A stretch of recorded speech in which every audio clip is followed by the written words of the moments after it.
Hi Nigeria fam, let us make some moi moi using red lentils. So first thing first, you don't want to add too much water into this. It's not as forgiving as beans. So make sure that depending on how long you soak it for, you kind of adjust your blending water accordingly. So for this version, I actually just soaked it for a couple hours, and then I'm going to just use some bell peppers, just like I would for regular moi moi. So I'm using bell peppers, habanero, and onions.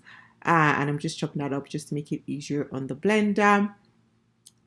Once everything is all cut up, I'm just going to put everything in the blender, and then I'm just straining out the water from the soaked lentils. You want to drain it out because you want to be able to control how much liquid there is in the blender. So now I'm just going to add everything into the blender, and then you will see how little the water is that I actually used to blend it. So I used very little amount of water, and then I just let it go. Lentils moi moi is very, very similar to regular moi moi, but there is a texture difference.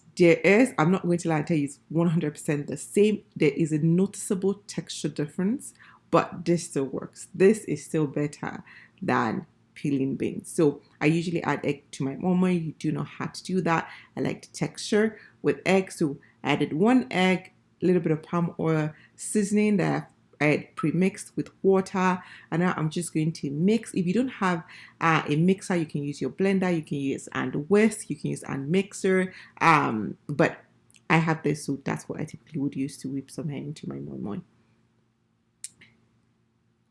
And then the final part is just steaming this. So you can add the fixings that you like. In this video, I'm using some smoked salmon and boiled egg. You can add this, you can add whatever it is you want. You can leave it plain to make it vegan, but that's about it. So I'm using ramekins, and I'm going to link to the ramekins in the description. So dish is silicone, and they're really, really good for steaming moi moi.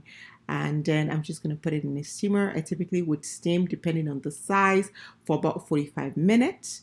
And that is that, guys. It's just that simple. The only thing you have to be cautious about when you're making moi moi with lentils is how much water you're using to blend it, because it can get watery super quickly. It's not as forgiving as the beans, but it's delicious. Slight texture difference, but super tasty still.